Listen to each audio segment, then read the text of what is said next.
this is an open letter by a Muslim girl, has had over 13,500 likes, and it's a very sad story. It's an open letter by a Muslim woman who has been a victim of marital rape, and how marital rape is viewed in an Islamic society.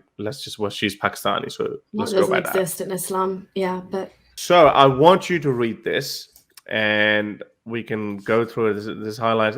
Again, this is just an anecdotal experience. There's no way to verify it, but both of us being Pakistani and ex-Muslims can guarantee you that this is quite a common thing. So if you're a Westerner, if you're a Muslim from outside of Pakistan, you might think, well, it could be sounds a bit exaggerated, but it ain't. It happens all the time. Nuria is not that Pakistani as I am. Hey, it's okay. We use that word. We don't use. I didn't say anything. No, but your eyebrows went up. I didn't say anything to you. You had this scowly face. Anyway, so we, I saw this. I knew about this in one of our family. One of the cousins that I knew was going through this. But anyway, so yeah, let's have a look. Nuria, can you read this? Oh, yeah, don't stop him. He's your husband, basically, is what that's exclaiming. I always imagined that having a partner would be a very beautiful experience. The stories from my elders about how wives of prophets were to their partners also helped shape my understanding, and also classic love stories influenced me a lot to be in a relationship. With the butterflies in my stomach, I got married in my 20s, and I felt like the most luckiest girl with a beautiful partner. But those butterflies started to die one by one when I noticed his abnormal behavior. The intimacy part in the beginning seemed very romantic, but it started to turn ugly when at nights he used me as an object to let off his lust, and then off he went to sleep. There was no romance, no feelings, no emotions. Then a pattern emerged, even when I was sick with fever, but he forced himself upon me.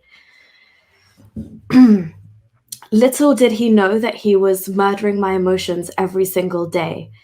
No was not an answer he understood, and his physical strength won every night, where he used to pin me anywhere he found me in the house. I told all of this to my mother. She listened to me carefully at first, like she actually cared, and then she smiled and grabbed me and said these words. Like daughter, after your marriage, this is what happens. He's a man, और तुम्हारे पास वो है जिसके पीछे ये सारी दुनिया पागल है, and you've got something that the whole world is crazy about and wants to have, so let him do so let him do what he's doing. Don't stop him. He's your husband. I gasped, not because she told me to shut up, but the realization that she most probably went through the same, and there he was, my beloved father, sitting in the lounge reading newspaper.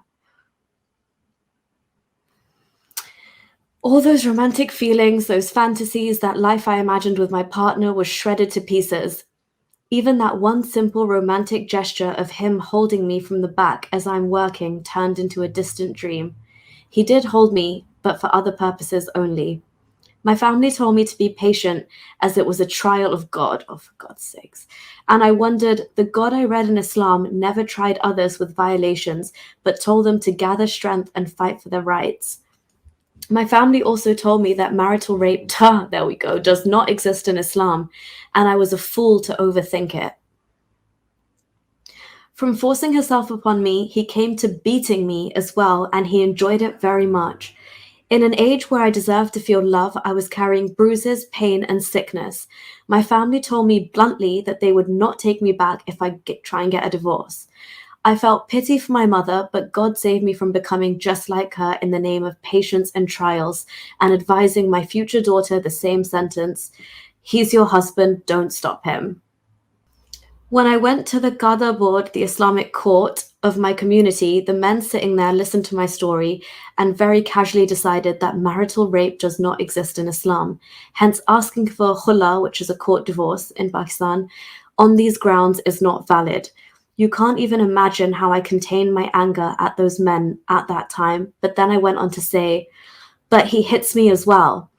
Their words were, yeah, but that's not an issue. That's exactly what happens. He's your husband. Pray to God or have patience that he will change.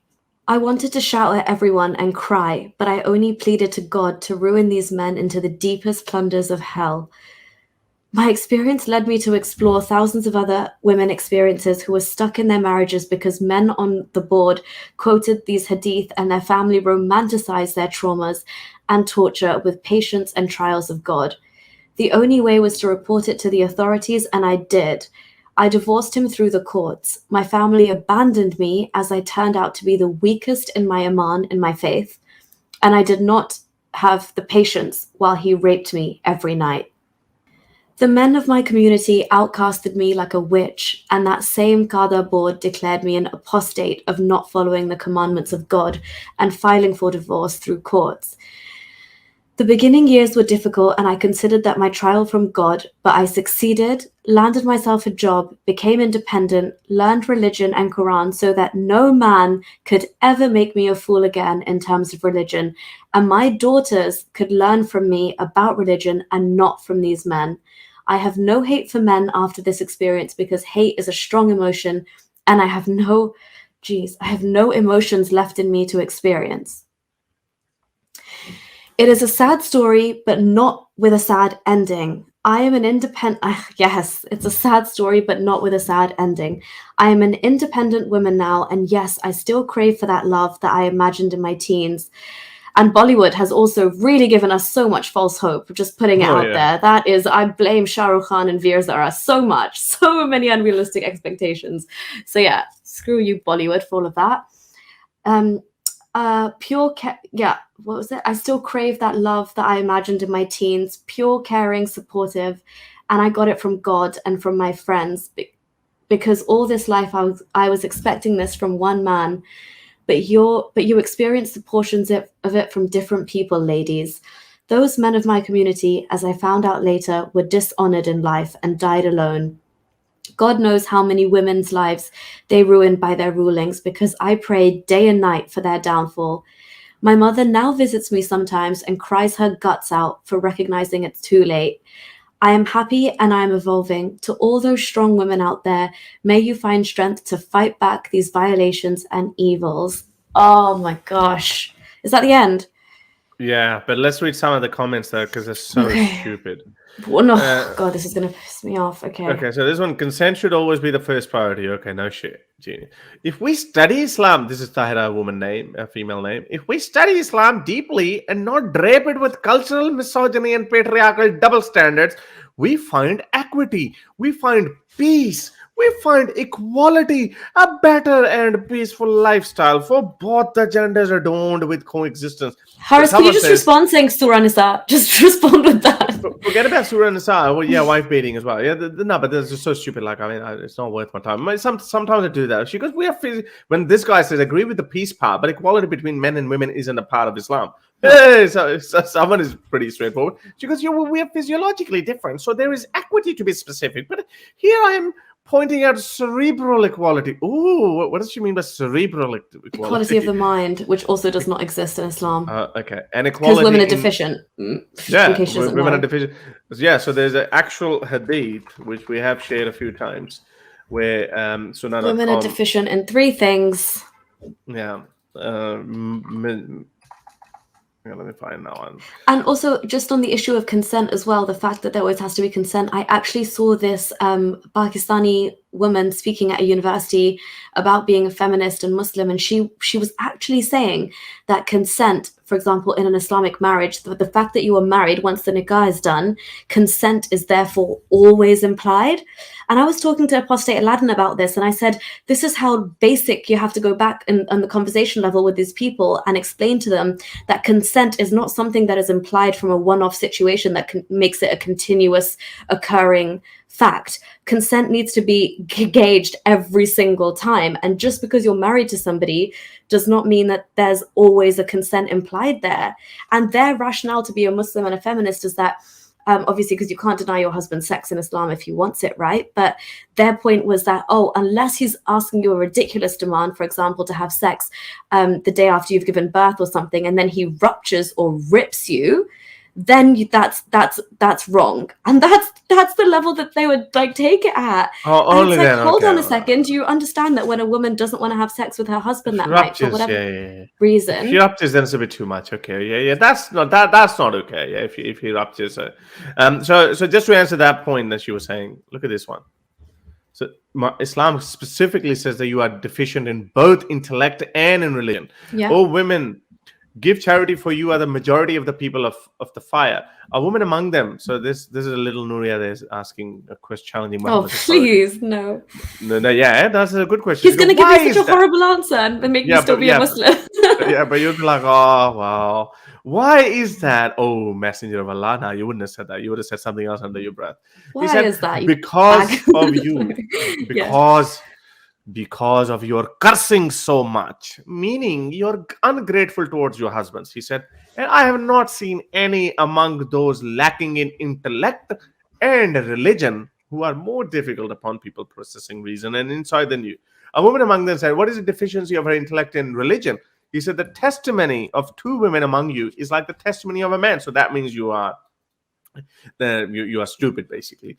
And the deficiency in your religion is menstruation. Oh, Allah made another drawback in you, basically, because one of you will go 3 or 4 days without performing salah. So, because you wouldn't get a chance to perform prayer because for 3 or 4 days. So this is and Haris, I'm sorry, just a quick thing on that. That's disgusting in itself, right? The fact that a woman that's menstruating is already the fact that you have to admit that you're weak in your religion is to say that because while I am menstruating as a woman, I am impure and I am unclean, and there's like, there's that I'm not sacred enough for God, and so I shouldn't be fasting.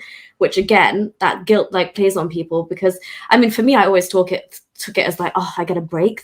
I really needed this week off, so I'm grateful for this. But in general, the subtleties of where this comes from, that are menstruating women, and we see this across cultures, that you're impure and unclean is horrible in itself.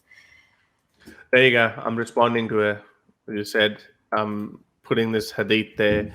Only this part that is stupid, and there you go. That's the reference. There you go. And boom. There's that for your cerebral equality. Cerebral equality, mate. Cerebrum. There's nothing cerebral in Islam in that. But having said that, though, just want your thoughts on this, because when I was reading, and again, I wanted to go with, you say something and then I say something, you read something and I say something, but then I thought some people don't like that, but it's a bit more interactive. But I hope I remember all the points. So first of all, in Pakistani culture, it happens all the time when daughters are encouraged.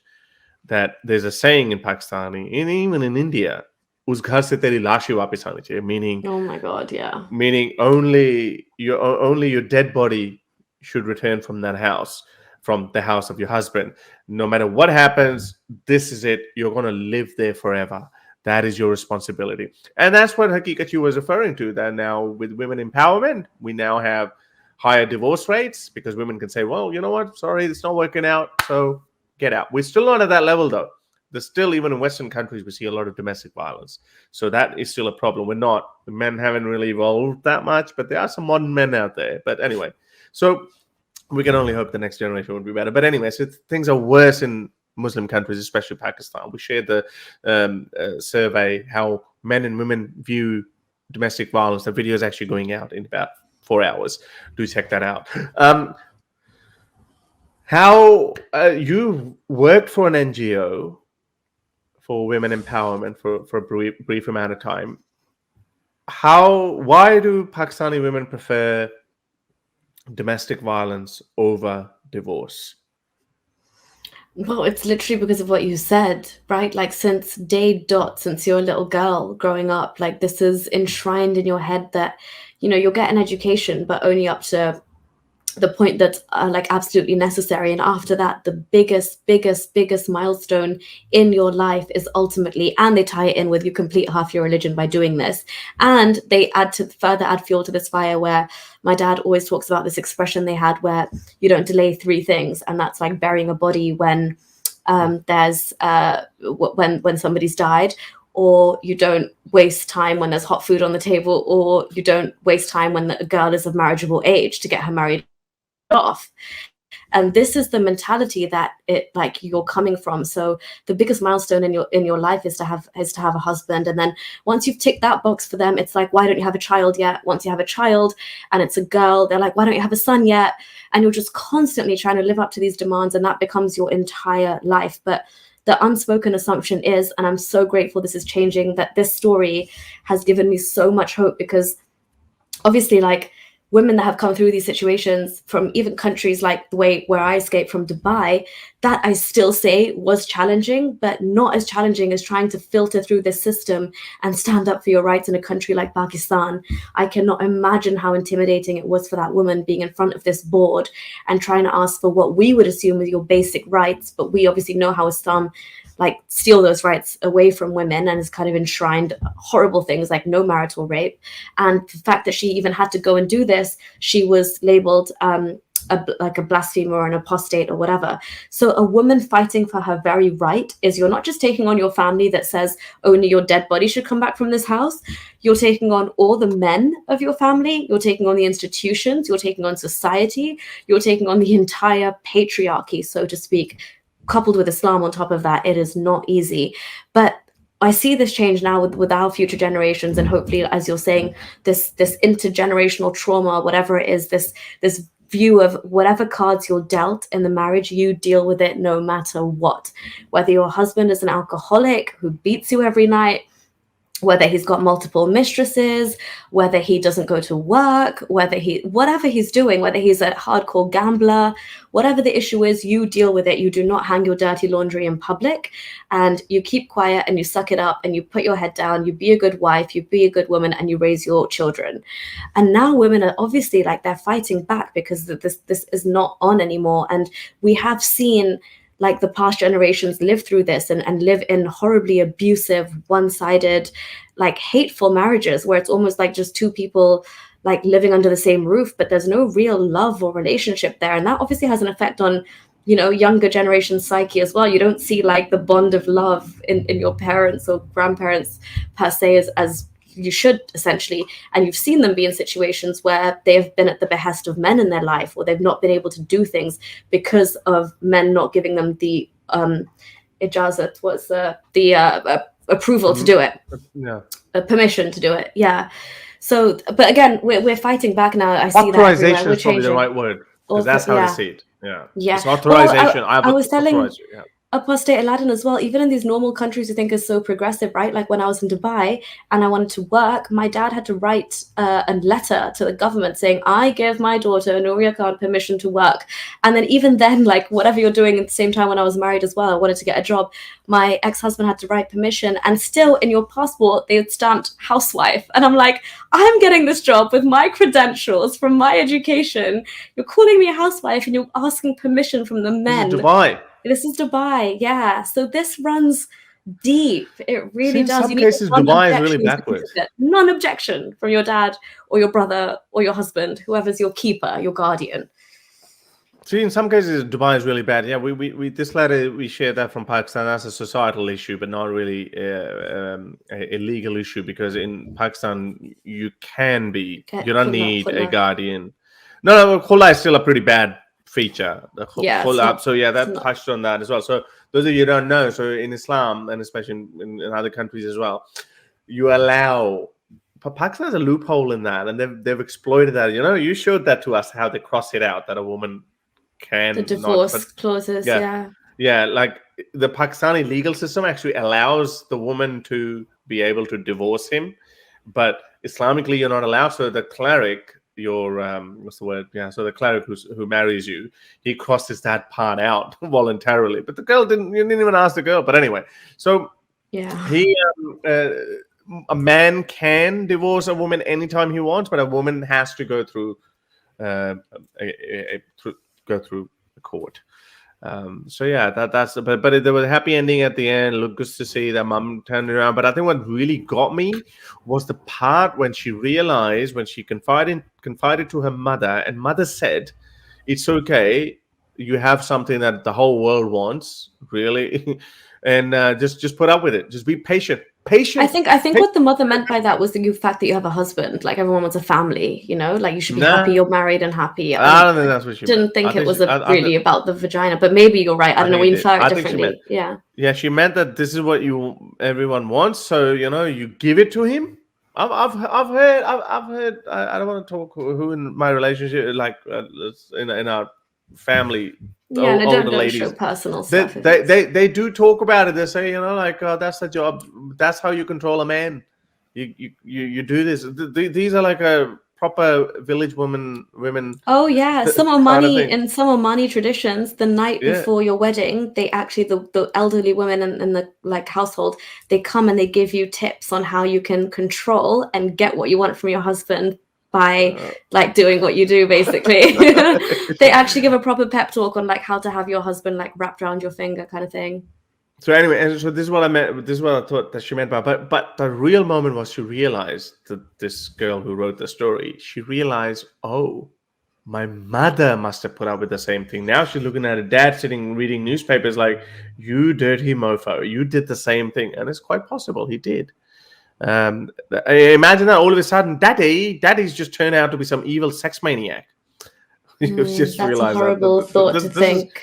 that's a Yeah. horrible thought. This is one thing we just don't want to know about. But then she is going through those emotions at that very moment. So this is anyway. It's a deeper problem with Pakistani society in general, I think, because they are naturally more conservative. Like I have, for example, I'm so glad and grateful that, like, again, growing up in England, my parents are a lot more British. So, like, I genuinely am certain that they were never afraid to, like, show a bit of affection in front of us or whatever. Like, I know that my mom and dad are in love, but like, in generally in our society, you don't see that. Like, people actually start gawping at you if you hold hands with your husband, or if he comes in, like, sits really like next to you on the edge, or they're very like this whole segregation, the whole conservatism, it all kicks in. But what I wanted to say on just quickly on her story as well is that for me, these kind of women who fight these battles pretty much silently on their own and come out without losing hope and find a job and get independence and gain that financial freedom and that emotion, that economic security, these are literally the unsung heroes of society for me, because not only has she freed herself from that, she said, I refuse to put up with this, which is exactly, I know as a woman, I know what it takes when you come to that like thought process and you're like, I have to get out for me. Well, the pushback you're about to face from society, the divorcee label that's going to be stuck on you, the repercussions, how society is going to view you. You're like, I don't care. I live this life for me and I can't put up with this. She put her foot down and got herself into such a better situation. And as she's saying, women are the bearers of the next generation. So that's another whole series of women and girls of the future who are saved from being victims to that society, just because that one woman decided to put her foot down and say, no, I don't stand for this. So this is all lending to how the next generation comes about. Whether she goes on to have sons or daughters, she'll raise her sons better. They won't grow up misogynistic or sexist in that same way. And her daughters will definitely not grow up under this horrible Islamic cult. But yeah, that for me is huge, because obviously women are the keepers of the next generation. If you like these videos and want to support me in my activism, then you can support me on Patreon or PayPal. Stay free, everyone.